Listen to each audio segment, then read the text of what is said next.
Kitab Ester.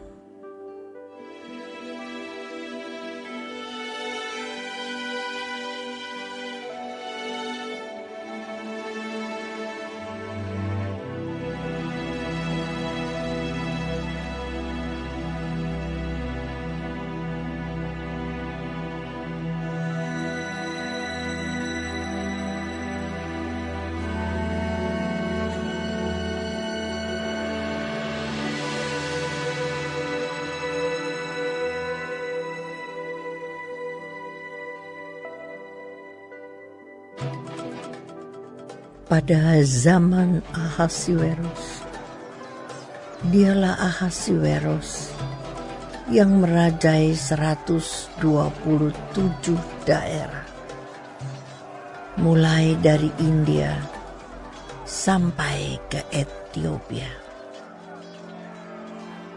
Pada zaman itu, ketika Raja Ahasiweros bersemayam di atas tahta kerajaannya di dalam benteng Susan, pada tahun yang ketiga dalam pemerintahannya, diadakanlah oleh Baginda perjamuan bagi semua pembesar dan pegawainya,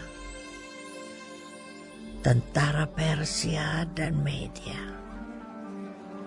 kaum bangsawan dan pembesar daerah hadir di hadapan Baginda. Di samping itu, Baginda memamerkan kekayaan kemuliaan kerajaannya dan keindahan kebesarannya yang bersemarak berhari-hari lamanya, sampai 180 hari.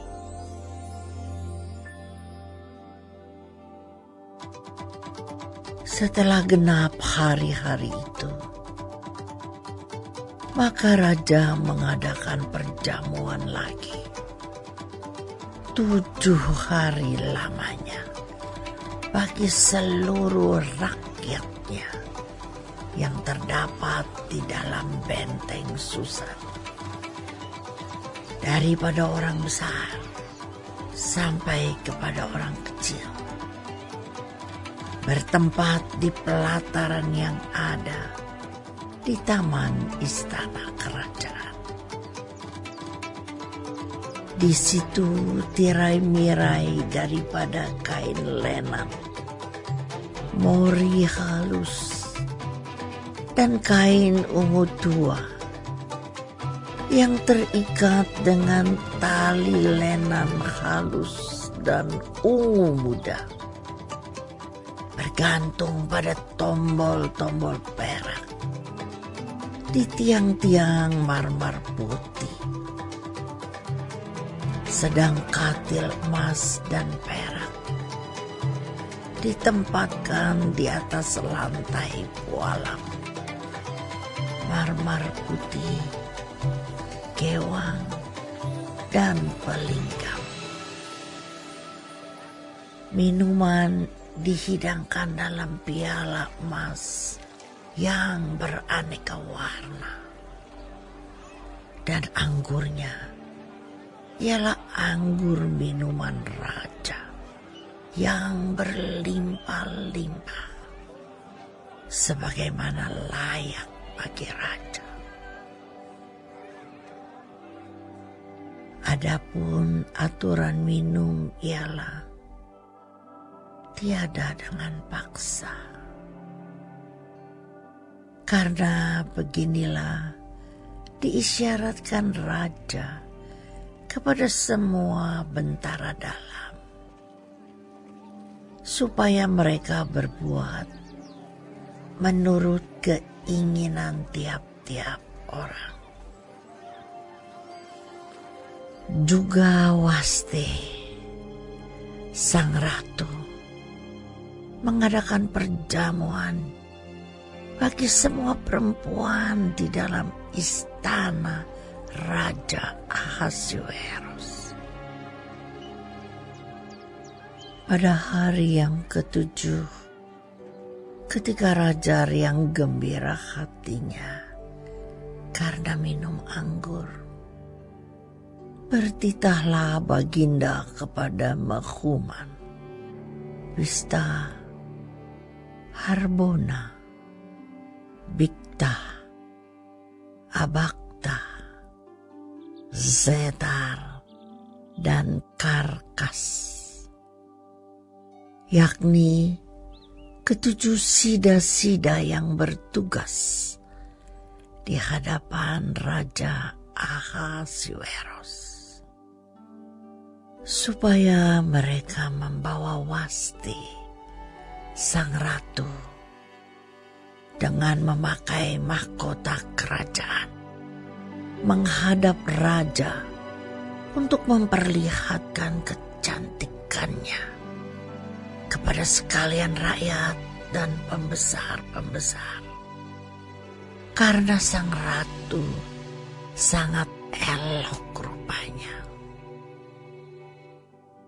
Tetapi Ratu Wasti menolak untuk menghadap menurut titah raja yang disampaikan oleh sida-sida itu, sehingga sangat geramlah raja dan berapi-apilah murkanya. Maka bertanyalah raja kepada orang-orang arif bijaksana, orang-orang yang mengetahui kebiasaan zaman. Karena demikianlah biasanya masalah-masalah raja dikemukakan kepada para ahli undang-undang dan hukum.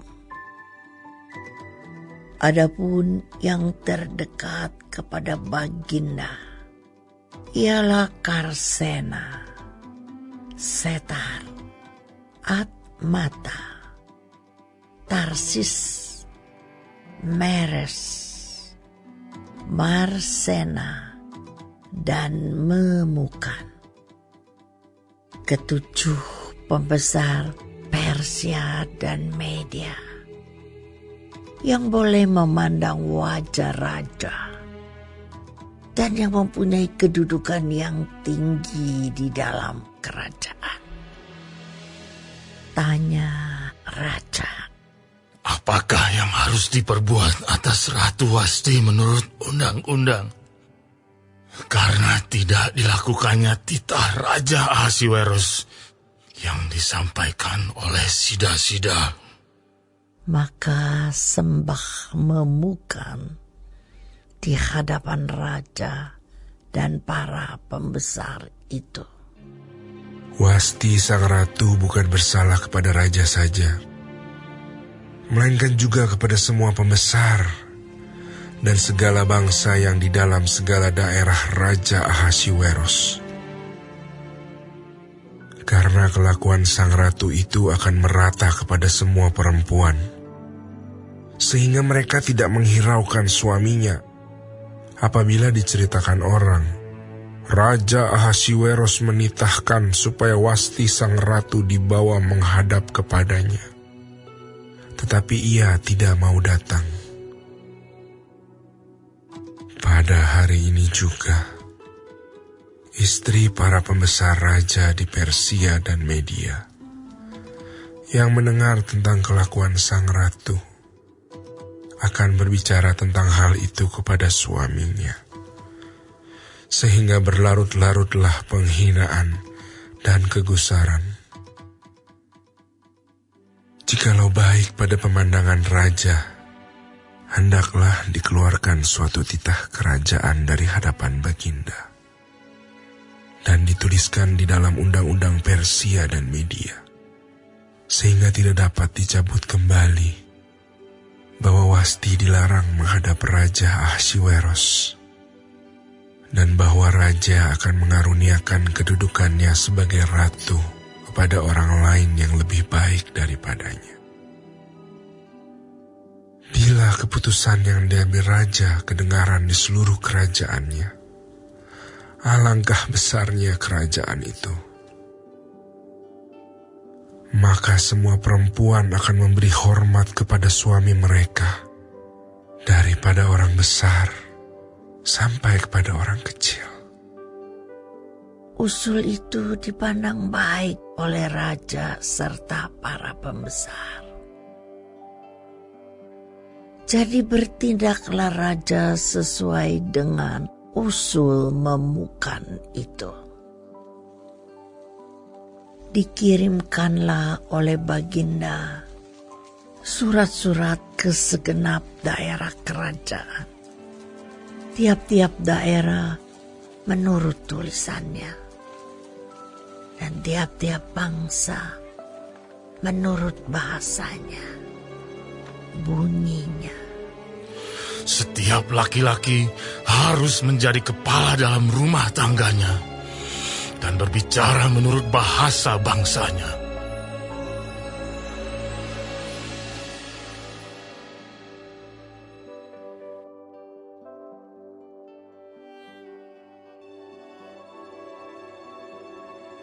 Sesudah peristiwa-peristiwa ini, dan setelah kepanasan murka Raja Ahasiweros surut,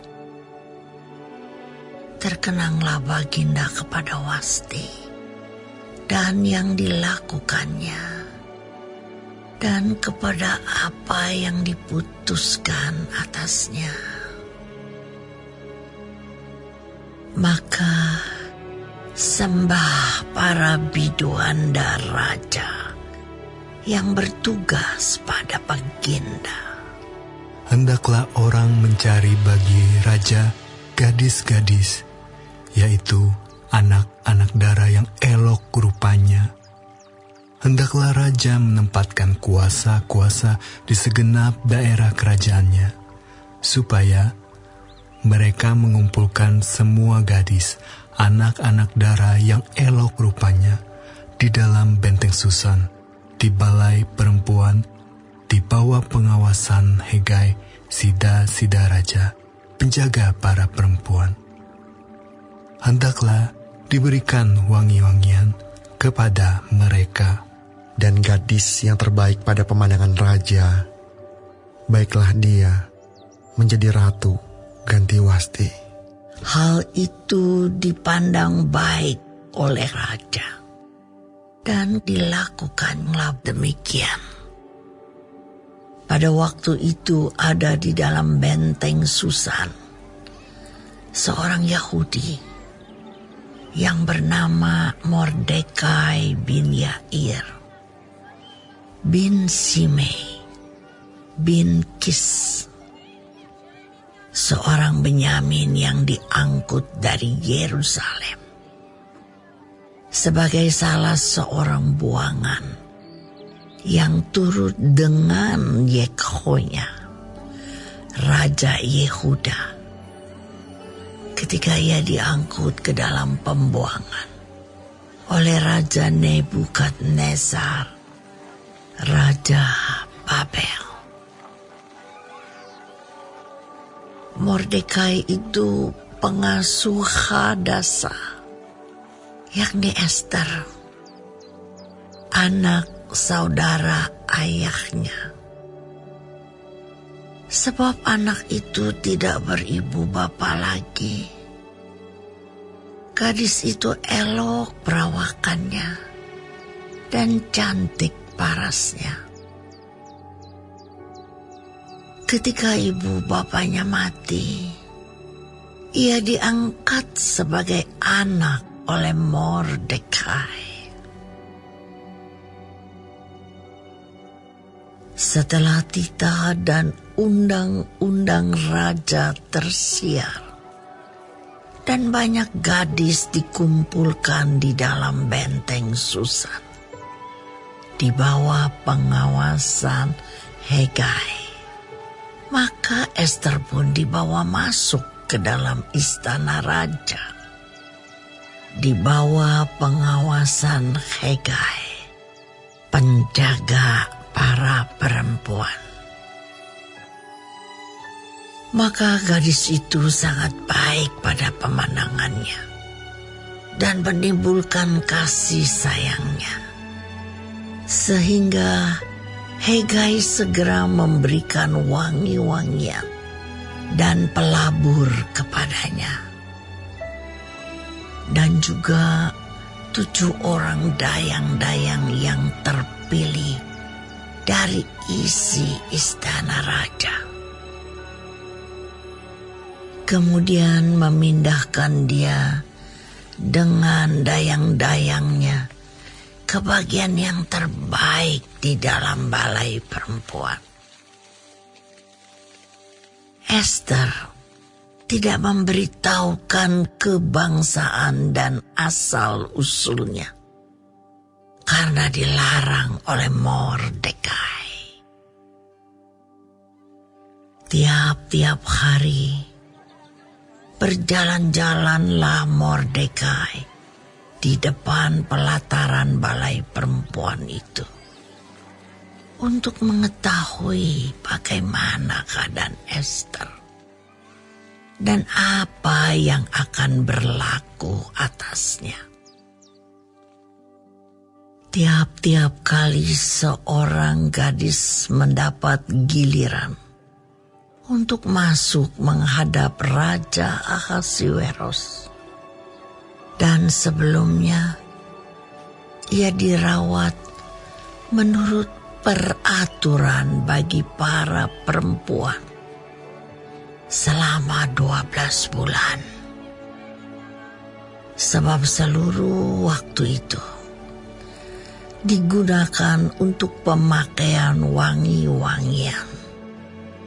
6 bulan untuk memakai minyak mur, dan 6 bulan lagi untuk memakai minyak kasai, serta lain-lain wangi-wangian perempuan.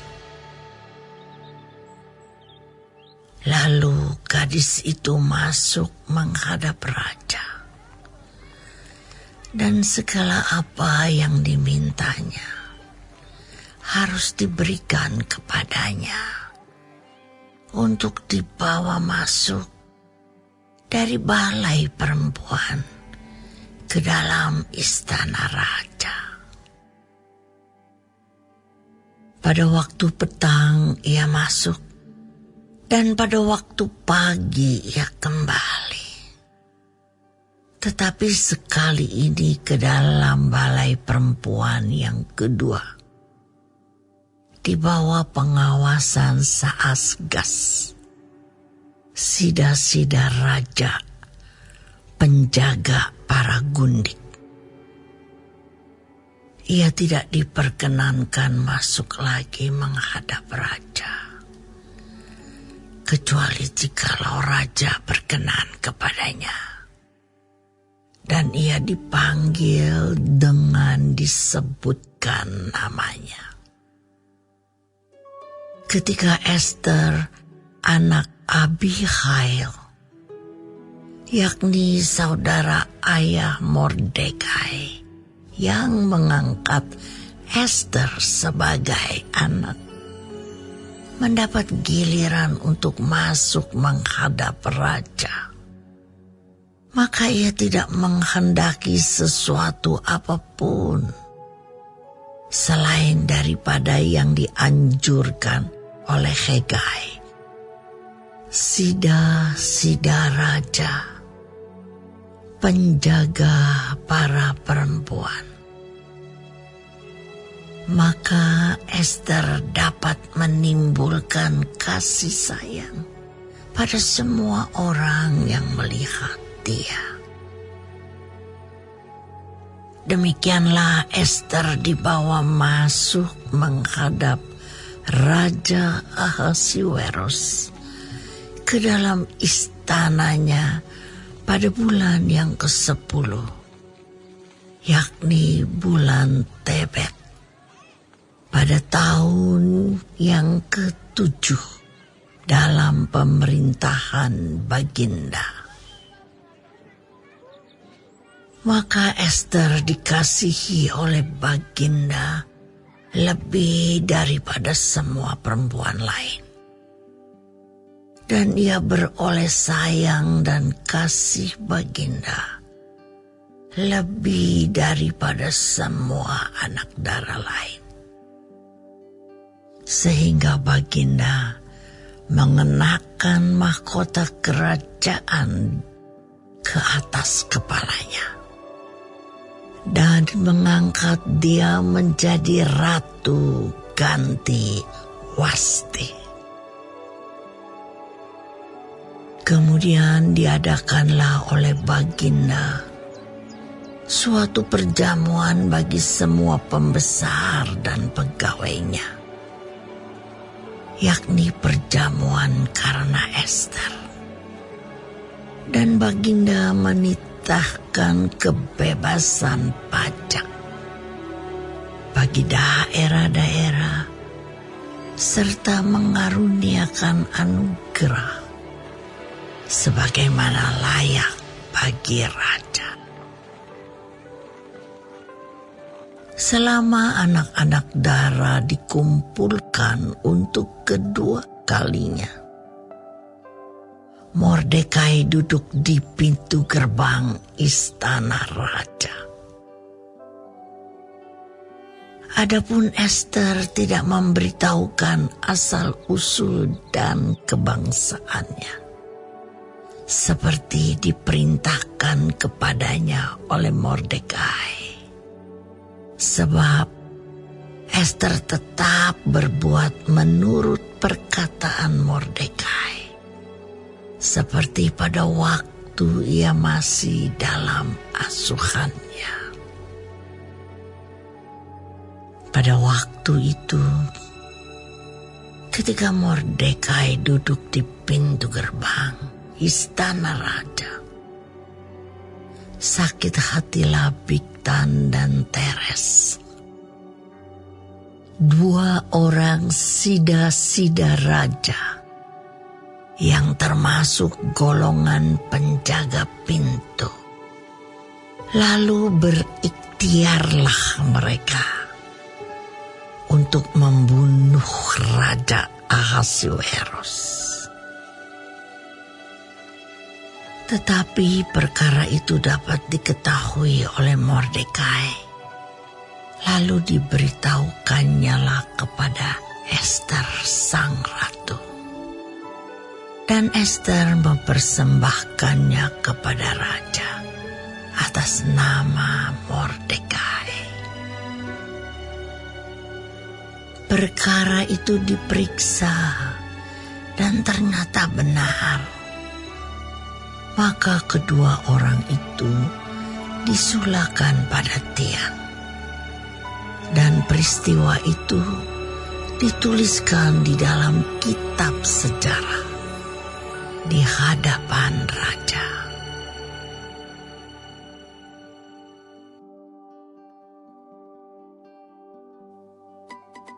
Sesudah peristiwa-peristiwa ini, maka Haman bin Hamedata orang Agag dikaruniailah kebesaran oleh Raja Ahasuerus, dan pangkatnya dinaikkan serta kedudukannya ditetapkan di atas semua pembesar yang ada di hadapan baginda. Dan semua pegawai raja yang di pintu gerbang istana raja berlutut dan sujud kepada Haman. Sebab demikianlah diperintahkan raja tentang dia. Tetapi Mordekai tidak berlutut dan tidak sujud. Maka para pegawai raja yang di pintu gerbang istana raja berkata kepada Mordekai, "Mengapa engkau melanggar perintah raja?" Setelah mereka menegur dia berhari-hari dengan tidak didengarkannya juga, Maka hal itu diberitahukan merekalah kepada Haman untuk melihat apakah sikap Mordekai itu dapat tetap, sebab ia telah menceritakan kepada mereka bahwa ia orang Yahudi.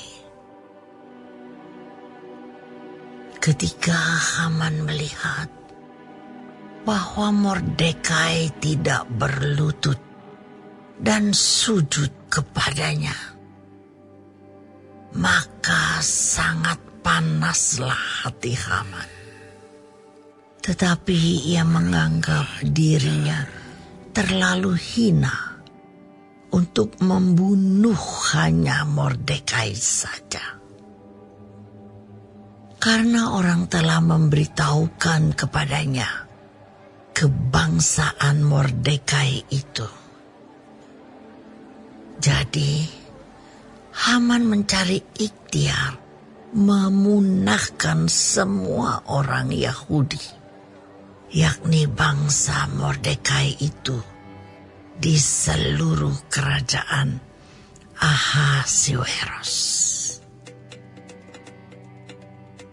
Dalam bulan pertama, yakni bulan Nisan, dalam tahun yang ke-12 zaman Raja Ahasuerus, orang membuang pur, yakni undi, di depan Haman, hari demi hari dan bulan demi bulan, sampai jatuh pada bulan yang ke-12, yakni bulan Adar.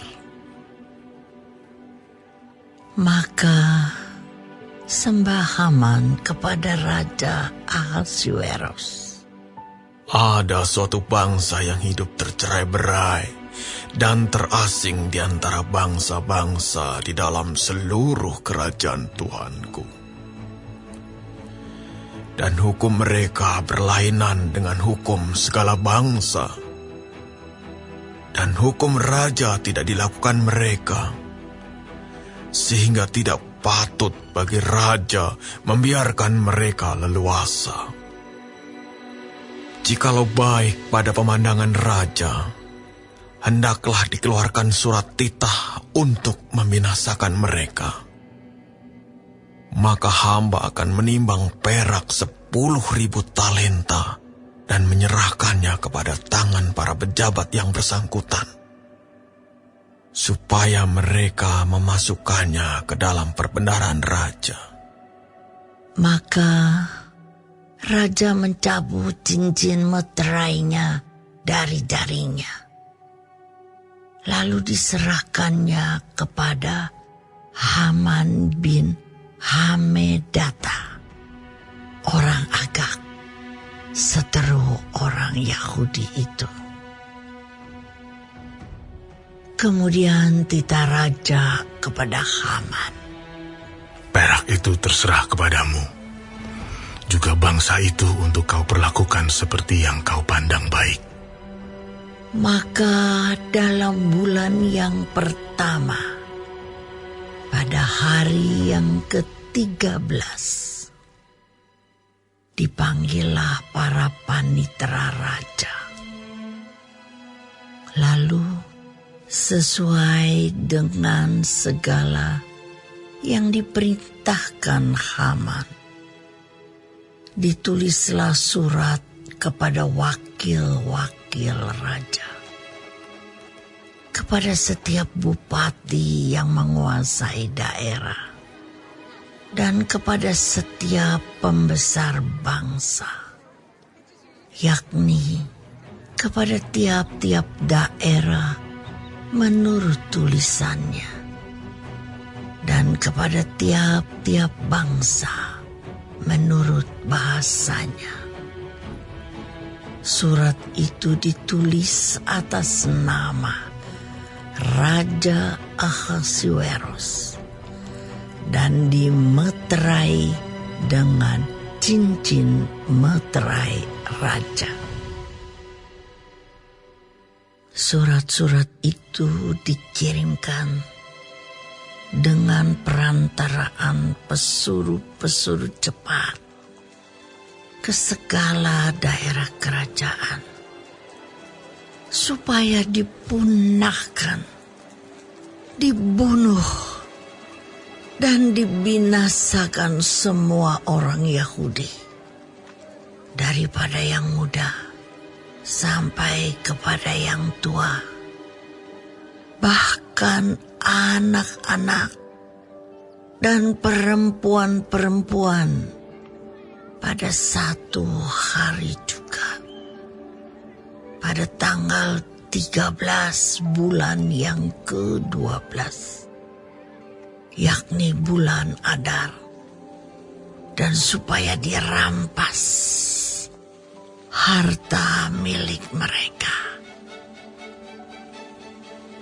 Salinan surat itu harus diundangkan di dalam tiap-tiap daerah, lalu diumumkan kepada segala bangsa, supaya mereka bersiap-siap untuk hari itu.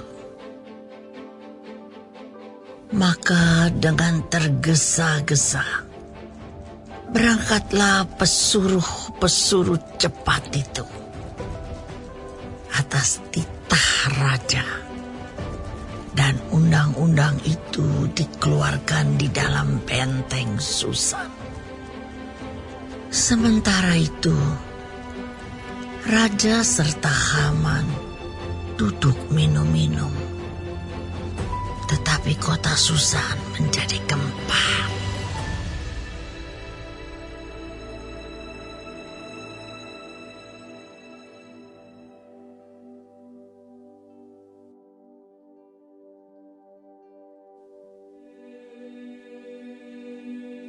Setelah Mordekai mengetahui segala yang terjadi itu, ia mengoyakkan pakaiannya, lalu memakai kain kabung dan abu.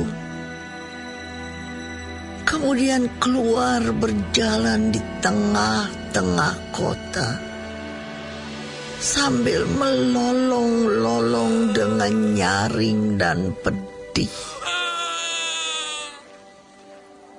Dengan demikian, datanglah ia sampai ke depan pintu gerbang istana raja. Karena seorang pun tidak boleh masuk pintu gerbang istana raja dengan berpakaian kain kabung. Di tiap-tiap daerah kemana titah dan undang-undang raja telah sampai, ada perkabungan yang besar di antara orang Yahudi, disertai puasa dan ratap tangis. Oleh banyak orang dibentangkan kain kabung dengan abu sebagai lapik tidurnya.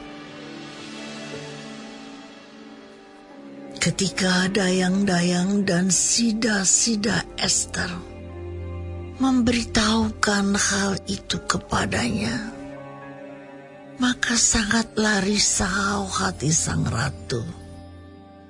Lalu dikirimkannya lah pakaian supaya dipakaikan kepada Mordekai, dan supaya ditanggalkan kain kabungnya daripadanya. Tetapi tidak diterimanya. Maka Ester memanggil Hatta, salah seorang sida-sida raja, yang ditetapkan baginda melayani dia, lalu memberi perintah kepadanya menanyakan Mordekai untuk mengetahui apa artinya dan apa sebabnya hal itu. Lalu keluarlah Hatta mendapatkan Mordekai di lapangan kota yang di depan pintu gerbang istana raja. Dan Mordekai menceritakan kepadanya segala yang dialaminya, serta berapa banyaknya perak yang dijanjikan oleh Haman akan ditimbang untuk perbendaharaan raja sebagai harga pembinasaan orang Yahudi. Juga salinan surat undang-undang yang dikeluarkan di Susan untuk memunahkan mereka itu diserahkannya kepada Hatta supaya diperlihatkan dan diberitahukan kepada Ester. Lagi pula Hatta disuruh menyampaikan pesan kepada Ester supaya pergi menghadap raja untuk memohon karunia-Nya dan untuk membela bangsanya di hadapan Baginda. Lalu masuklah Hatta dan menyampaikan perkataan Mordekai kepada Ester. Akan tetapi Ester menyuruh Hatta memberitahukan kepada Mordekai, semua pegawai raja serta penduduk daerah-daerah kerajaan mengetahui bahwa bagi setiap laki-laki atau perempuan yang menghadap raja di pelataran dalam dengan tiada dipanggil, hanya berlaku satu undang-undang, yakni hukuman mati. Hanya orang yang kepadanya raja mengulurkan tongkat emas yang akan tetap hidup. Dan aku selama 30 hari ini tidak dipanggil menghadap raja. Ketika disampaikan orang perkataan Ester itu kepada Mordekai, maka Mordekai menyuruh menyampaikan jawab ini kepada Ester. Jangan kira karena engkau di dalam istana raja, hanya engkau yang akan terluput dari antara semua orang Yahudi. Sebab sekalipun engkau pada saat ini berdiam diri saja, bagi orang Yahudi akan timbul juga pertolongan dan kelepasan dari pihak lain. Dan engkau dengan kaum keluargamu akan binasa. Siapa tahu, mungkin justru untuk saat yang seperti ini, engkau beroleh kedudukan sebagai ratu. Maka Ester menyuruh menyampaikan jawab ini kepada Mordekai. Pergilah, kumpulkanlah semua orang Yahudi yang terdapat di Susan dan berpuasalah untuk aku. Janganlah makan dan janganlah minum 3 hari lamanya, baik waktu malam baik waktu siang. Aku serta dayang-dayangku pun akan berpuasa demikian. Dan kemudian aku akan masuk menghadap raja. Sungguh pun berlawanan dengan undang-undang. Kalau terpaksa aku mati, biarlah aku mati. Maka pergilah Mordekai, dan diperbuatnyalah tepat seperti yang dipesankan Ester kepadanya.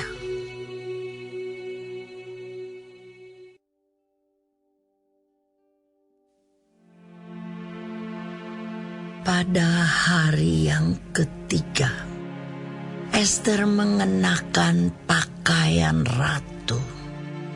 Lalu berdirilah ia di pelataran dalam istana raja, tepat di depan istana raja. Raja bersemayam di atas takhta kerajaan di dalam istana, berhadapan dengan pintu istana itu. Ketika raja melihat Ester, sang ratu, berdiri di pelataran, berkenanlah raja kepadanya, sehingga raja mengulurkan tongkat emas yang di tangannya ke arah Ester. Lalu mendekatlah Ester dan menyentuh ujung tongkat itu. Tanya raja kepadanya, Apa maksudmu, hai Ratu Ester? Dan apa keinginanmu? Sampai setengah kerajaan sekalipun akan diberikan kepadamu. Jawab Ester, Jikalau baik pada pemandangan raja, datanglah kiranya raja dengan Haman pada hari ini ke perjamuan yang akan diadakan oleh hamba bagi raja. Maka titah raja. Suruhlah Haman datang dengan segera, supaya kami memenuhi permintaan Ester. Lalu raja datang dengan Haman ke perjamuan yang diadakan oleh Ester.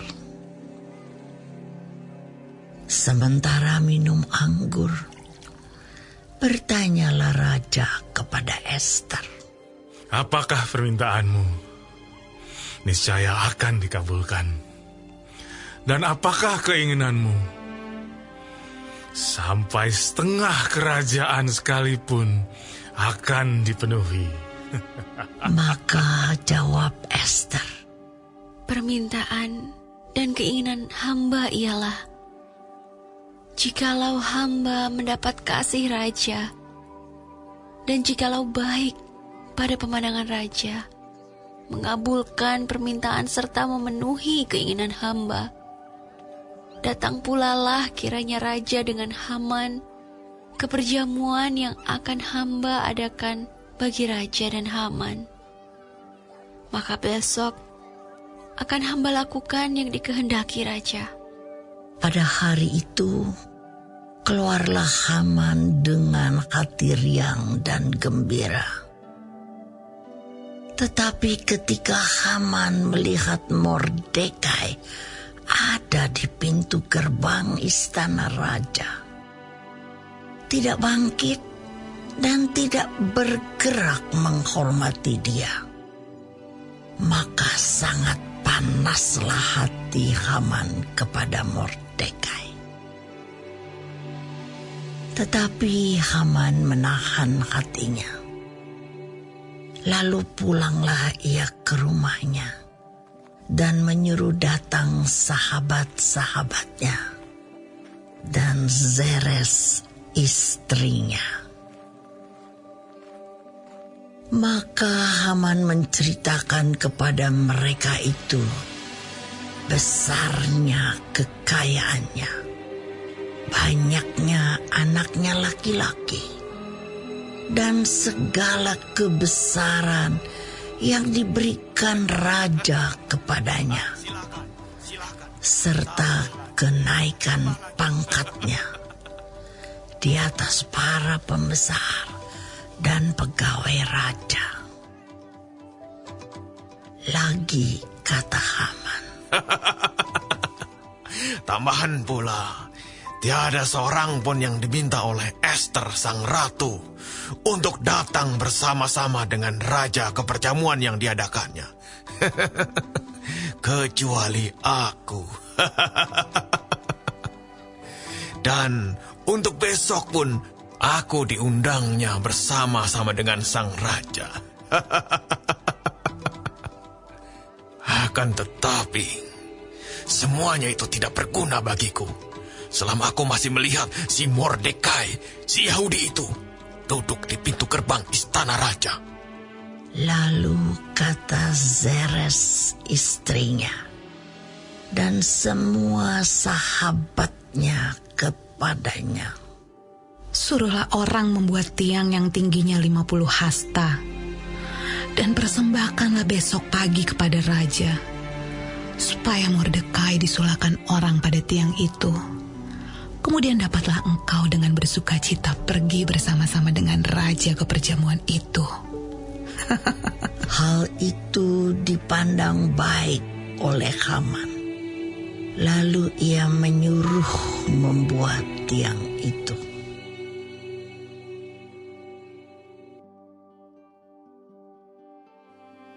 Pada malam itu juga, raja tidak dapat tidur. Maka bertitahlah Bagenda membawa kitab pencatatan sejarah, lalu dibacakan di hadapan raja. Dan di situ didapati suatu catatan tentang Mordekai yang pernah memberitahukan bahwa Bigtan dan Teres, dua orang sida-sida raja yang termasuk golongan penjaga pintu, telah berikhtiar membunuh Raja Ahasuerus. Maka bertanyalah raja, kehormatan dan kebesaran apakah yang dianugerahkan kepada Mordekai oleh sebab perkara itu? Jawab para biduanda raja yang bertugas pada Baginda, kepadanya tidak dianugerahkan suatu apapun. Maka bertanyalah raja, siapakah itu yang ada di pelataran? pada waktu itu Haman baru datang di pelataran luar istana raja untuk memberitahukan kepada Baginda bahwa ia hendak menyulahkan Mordekai pada tiang yang sudah didirikannya untuk dia. Lalu jawab para biduanda raja kepada Baginda, Itulah Haman, ia berdiri di pelataran. maka titah raja. Suruhlah dia masuk. Setelah Haman masuk, bertanyalah raja kepadanya, Apakah yang harus dilakukan kepada orang yang raja berkenan menghormatinya? kata Haman dalam hatinya, Kepada siapa lagi raja berkenan menganugerahkan kehormatan lebih dari kepadaku? oleh karena itu jawab Haman kepada raja, Mengenai orang yang raja berkenan menghormatinya, hendaklah diambil pakaian kerajaan yang biasa dipakai oleh raja sendiri. Dan lagi, kuda yang biasa dikendarai oleh raja sendiri, dan yang diberi mahkota kerajaan di kepalanya. Dan hendaklah diserahkan pakaian dan kuda itu ke tangan seorang dari antara para pembesar raja. Orang-orang bangsawan. Lalu hendaklah pakaian itu dikenakan kepada orang yang raja berkenan menghormatinya. Kemudian hendaklah ia diarak dengan mengendarai kuda itu melalui lapangan kota, sedang orang berseru-seru di depannya. Beginilah dilakukan kepada orang yang raja berkenan menghormatinya. Maka titah raja kepada Haman, Segera ambillah pakaian dan kuda itu seperti yang kau katakan itu. Dan lakukanlah demikian kepada Mordekai, orang Yahudi yang duduk di pintu gerbang istana. Sepatah kata pun janganlah kau lalaikan daripada segala yang kau katakan itu. Lalu Haman mengambil pakaian dan kuda itu, dan dikenakannya pakaian itu kepada Mordekai. Kemudian diaraknya Mordekai melalui lapangan kota itu, sedang ia menyerukan di depannya, "Beginilah dilakukan kepada orang yang raja berkenan menghormatinya." Kemudian kembalilah Mordekai ke pintu gerbang istana raja. Tetapi Haman bergesa-gesa pulang ke rumahnya dengan sedih hatinya dan berselubung kepalanya. Dan Haman menceritakan kepada Zeres, istrinya, dan kepada semua sahabatnya apa yang dialaminya. Maka kata para orang arif bijaksana dan Zeres istrinya kepadanya, "Jikalau Mordekai yang di depannya engkau sudah mulai jatuh adalah keturunan Yahudi, maka engkau tidak akan sanggup melawan dia. Malahan engkau akan jatuh benar-benar di depannya." Selagi mereka itu bercakap-cakap dengan dia, datanglah sida-sida raja, lalu mengantarkan Haman dengan segera ke perjamuan yang diadakan oleh Ester.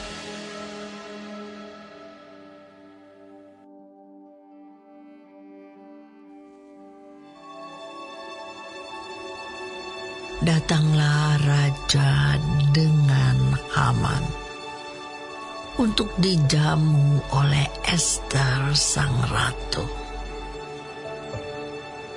Pada hari yang kedua itu, sementara minum anggur, bertanyalah pula raja kepada Ester, Apakah permintaanmu, hai Ratu Ester? Niscaya akan dikabulkan. Dan apakah keinginanmu? Sampai setengah kerajaan sekalipun akan dipenuhi. Maka jawab Ester sang ratu, "Ya Raja, jikalau hamba mendapat kasih Raja, dan jikalau baik pada pemandangan Raja, karuniakanlah kiranya kepada hamba nyawa hamba atas permintaan hamba, dan bangsa hamba atas keinginan hamba. Karena kami, hamba serta bangsa hamba, telah dijual untuk dipunahkan, dibunuh, dan dibinasakan. Jikalau seandainya kami hanya dijual sebagai budak laki-laki dan perempuan, niscaya hamba akan berdiam diri. Tetapi malapetaka ini tiada taranya di antara bencana yang menimpa Raja." Maka bertanyalah Raja Ahasuerus kepada Ester sang ratu, Siapakah orang itu? Dan di manakah dia yang hatinya mengandung niat akan berbuat demikian?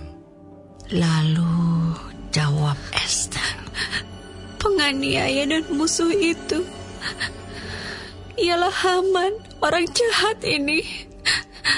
Maka Haman pun sangatlah ketakutan di hadapan raja dan ratu. Lalu bangkitlah raja dengan panas hatinya daripada minum anggur dan keluar ke taman istana. Akan tetapi Haman masih tinggal untuk memohon nyawanya kepada Ester sang ratu. Karena ia melihat bahwa telah putus niat raja untuk mendatangkan celaka kepadanya. Ketika raja kembali dari taman istana ke dalam ruangan minum anggur, maka Haman berlutut pada katil tempat Ester berbaring. Maka titah raja, "Masih jugakah ia hendak menggagahi sang ratu di dalam istanaku sendiri?" Tatkala titah raja itu keluar dari mulutnya, maka diselubungi oranglah muka Haman. Sembah Harbona, salah seorang sida-sida yang di hadapan raja. Lagi pula tiang yang dibuat Haman untuk Mordekai, orang yang menyelamatkan raja dengan pemberitahuannya itu, telah berdiri di dekat rumah Haman, 50 hasta tingginya. Lalu titah raja, "Sulahkan dia pada tiang itu." Kemudian Hama disulahkan pada tiang yang didirikannya untuk Mordekai. Maka surutlah panas hati raja.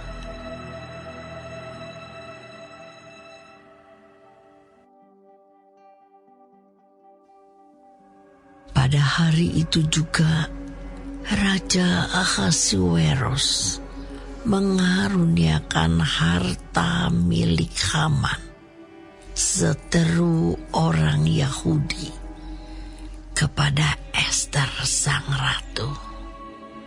Dan Mordekai masuk menghadap raja, karena Ester telah memberitahukan apa pertalian Mordekai dengan dia. Maka raja mencabut cincin meterai yang diambil daripada Haman, lalu diserahkannya kepada Mordekai. Dan Mordekai diangkat oleh Ester menjadi kuasa atas harta milik Haman. Kemudian Ester berkata lagi kepada raja sambil sujud pada kakinya dan menangis memohon karunia-Nya supaya dibatalkannya maksud jahat Haman, orang Agag itu, serta rancangan yang sudah dibuatnya terhadap orang Yahudi.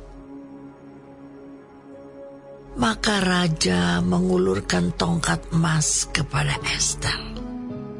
Lalu bangkitlah Ester dan berdiri di hadapan raja serta sembahnya.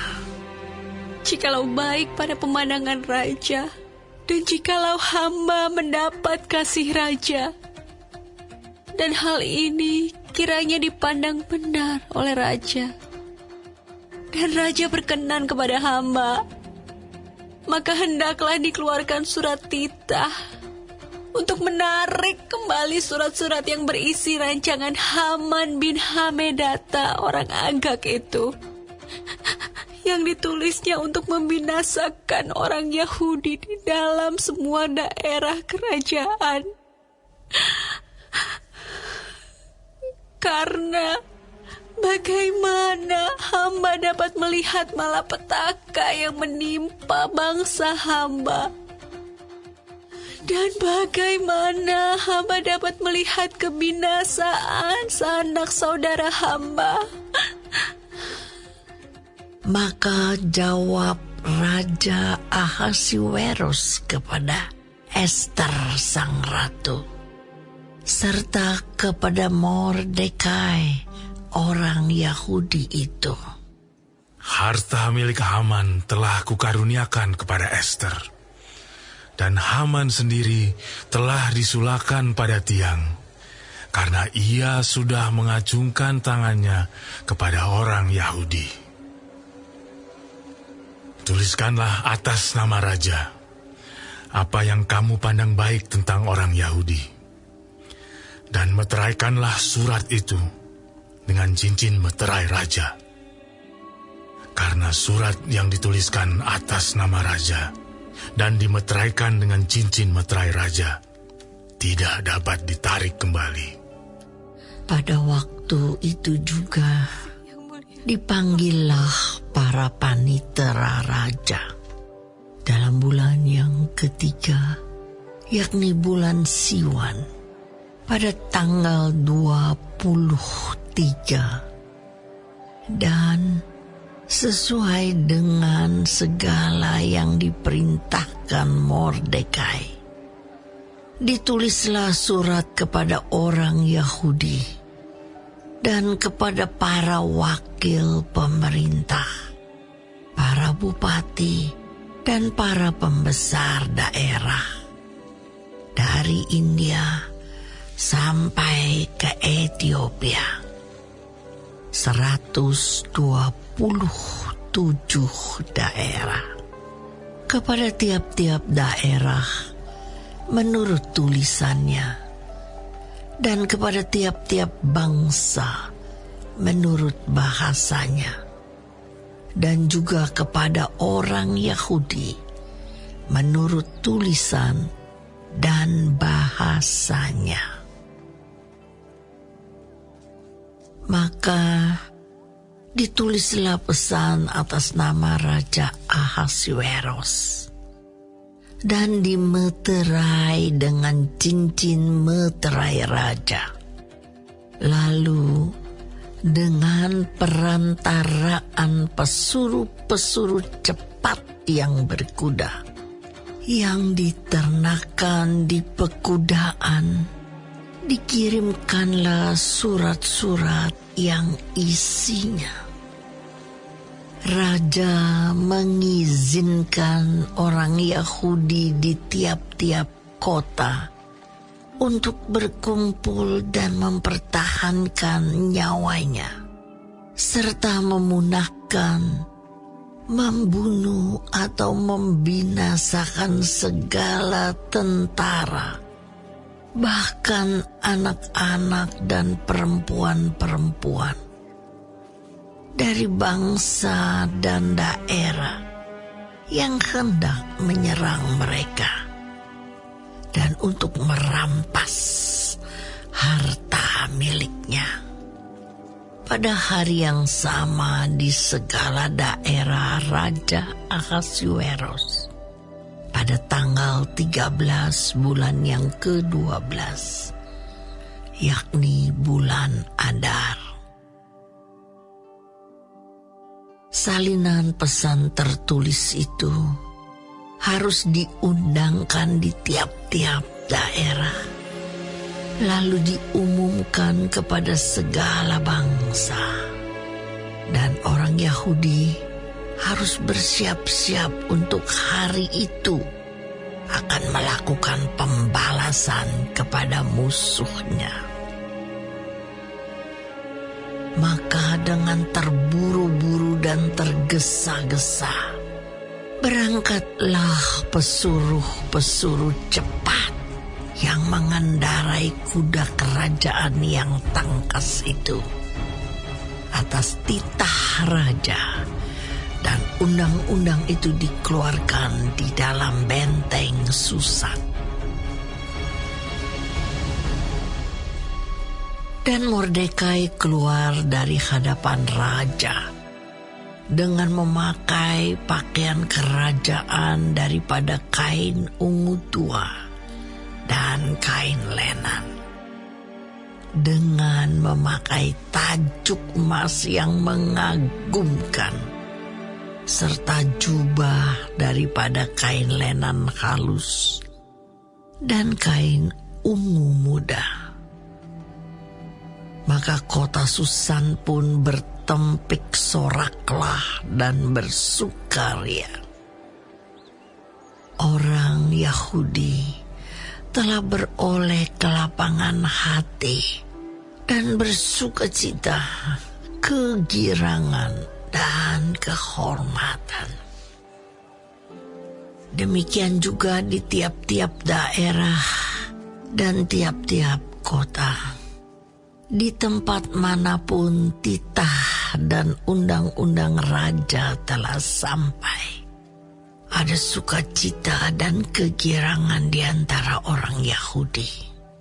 Dan lagi banyak dari antara rakyat negeri itu masuk Yahudi, karena mereka ditimpa ketakutan kepada orang Yahudi.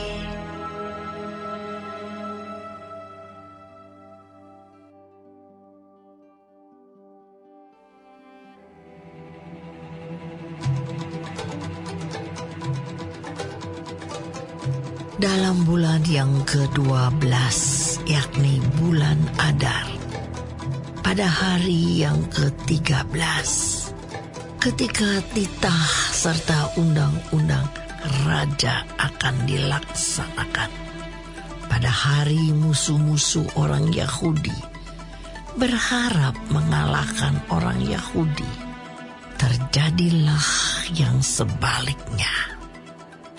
Orang Yahudi mengalahkan pembenci-pembenci mereka. Maka berkumpullah orang Yahudi di dalam kota-kotanya di seluruh daerah Raja Ahasiweros untuk membunuh orang-orang yang berikhtiar mencelakakan mereka. Dan tiada seorang pun tahan menghadapi mereka, karena ketakutan kepada orang Yahudi telah menimpa segala bangsa itu. Dan semua pembesar daerah dan wakil pemerintahan dan bupati serta pejabat kerajaan menyokong orang Yahudi karena ketakutan kepada Mordekai telah menimpa mereka.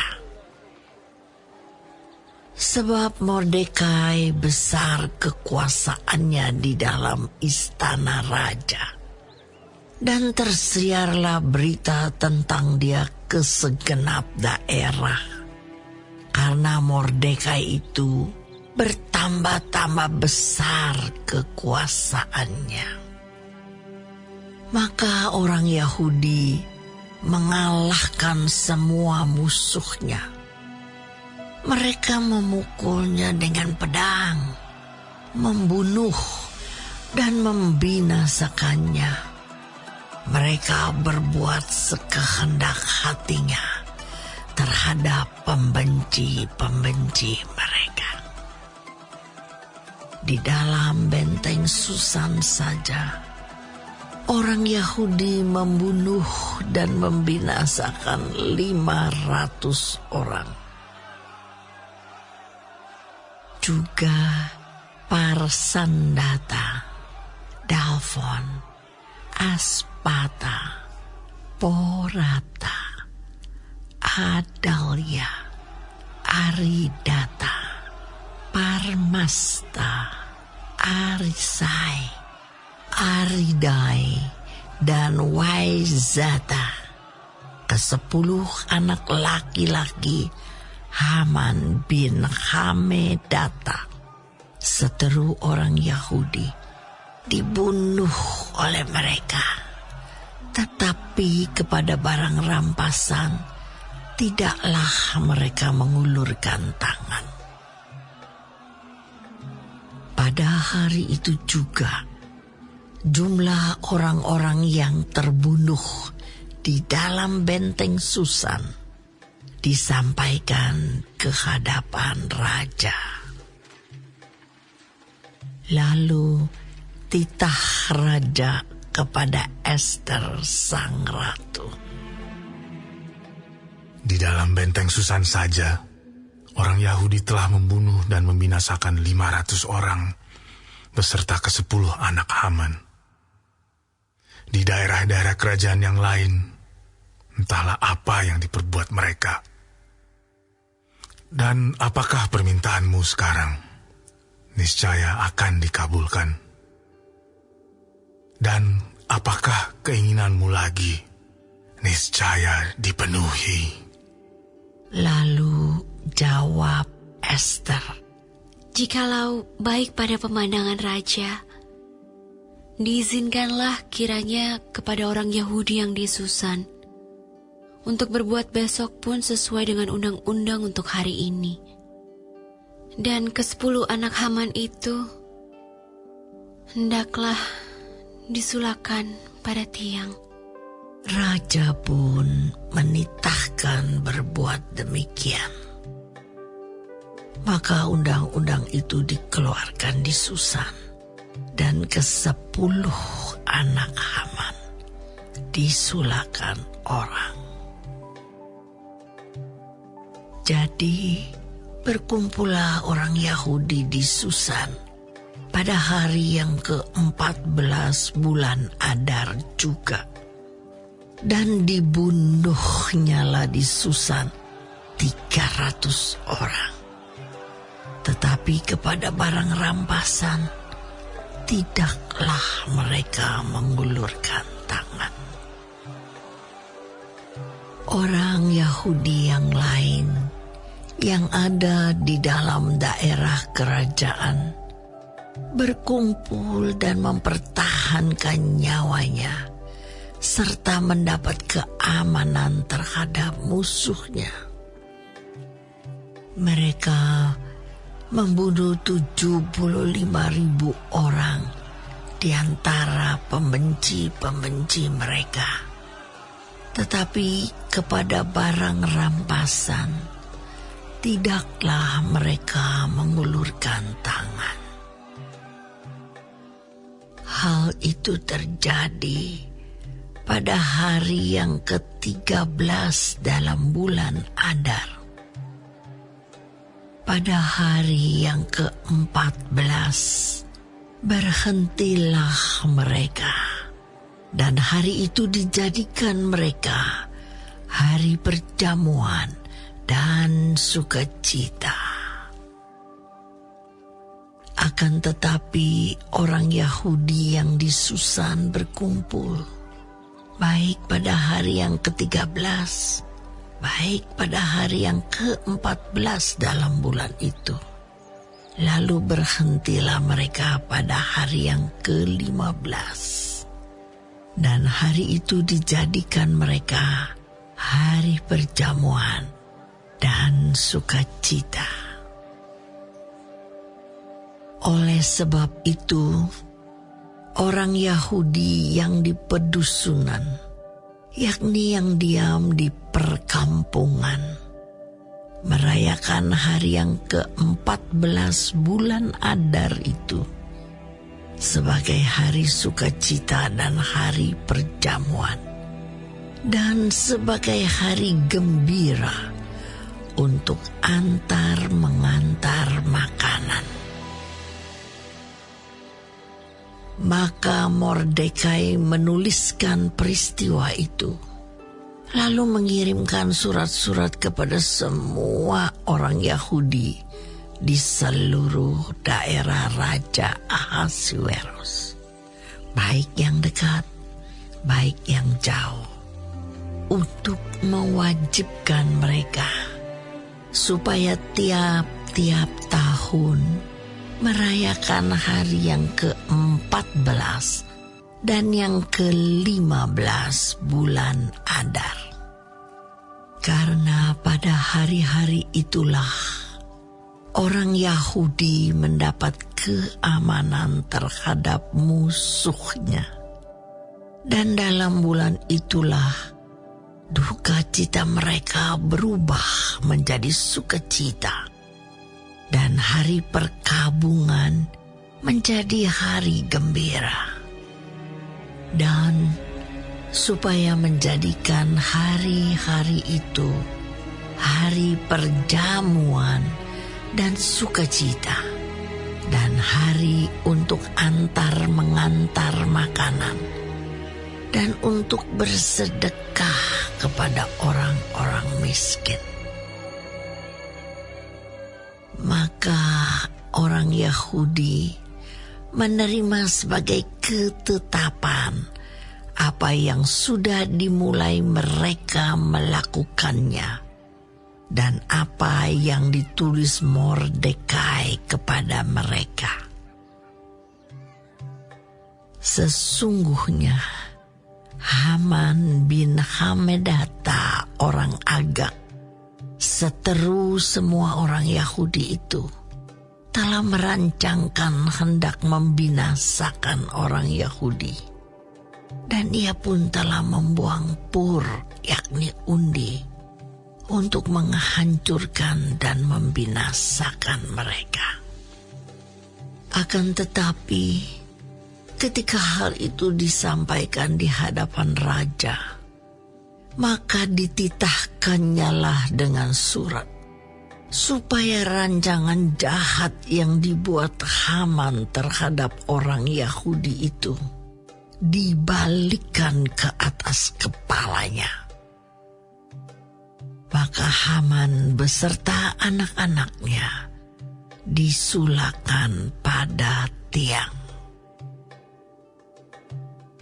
Oleh sebab itulah hari-hari itu disebut Purim, menurut kata pur. Oleh sebab itu jugalah, yakni karena seluruh isi surat itu, dan karena apa yang dilihat mereka mengenai hal itu, dan apa yang dialami mereka, orang Yahudi menerima sebagai kewajiban dan sebagai ketetapan bagi dirinya sendiri dan keturunannya, dan bagi sekalian orang yang akan bergabung dengan mereka, bahwa mereka tidak akan melampaui merayakan kedua hari itu tiap-tiap tahun, menurut yang dituliskan tentang itu, dan pada waktu yang ditentukan.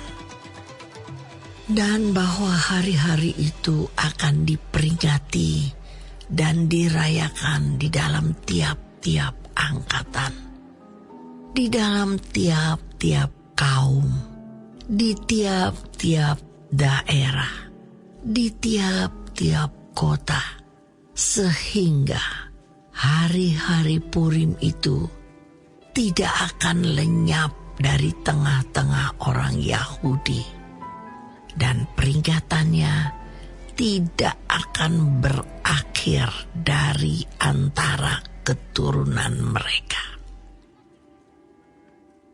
Lalu Ester sang ratu, anak Abihail, menulis surat bersama-sama dengan Mordekai orang Yahudi itu. Surat yang kedua tentang hari raya Purim ini dituliskannya dengan segala ketegasan untuk menguatkannya. Lalu dikirimkanlah surat-surat kepada semua orang Yahudi di dalam ke-127 daerah kerajaan Ahasuerus, dengan kata-kata salam dan setia,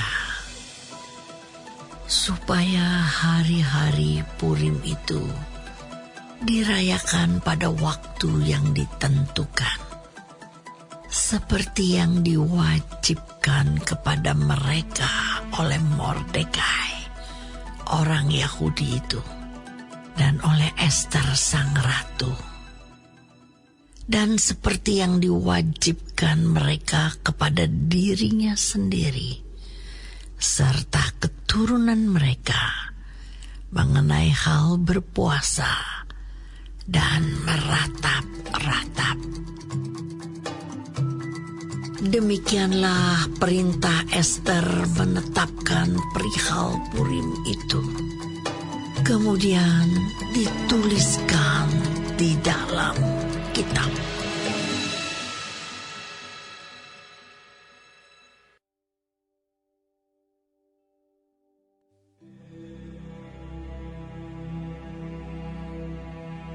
Maka Raja Ahasuerus mengenakan upeti atas negeri dan daerah-daerah pesisir juga. Segala perbuatannya yang hebat serta gagah dan pemberitaan yang seksama tentang kebesaran yang dikaruniakan raja kepada Mordekai. Bukankah semuanya itu tertulis di dalam kitab sejarah raja-raja Media dan Persia? Karena Mordekai, orang Yahudi itu, menjadi orang kedua di bawah Raja Ahasuerus, dan ia dihormati oleh orang Yahudi serta disukai oleh banyak sanak saudaranya, sebab ia mengikhtiarkan yang baik bagi bangsanya dan berbicara untuk keselamatan bagi semua orang sebangsanya.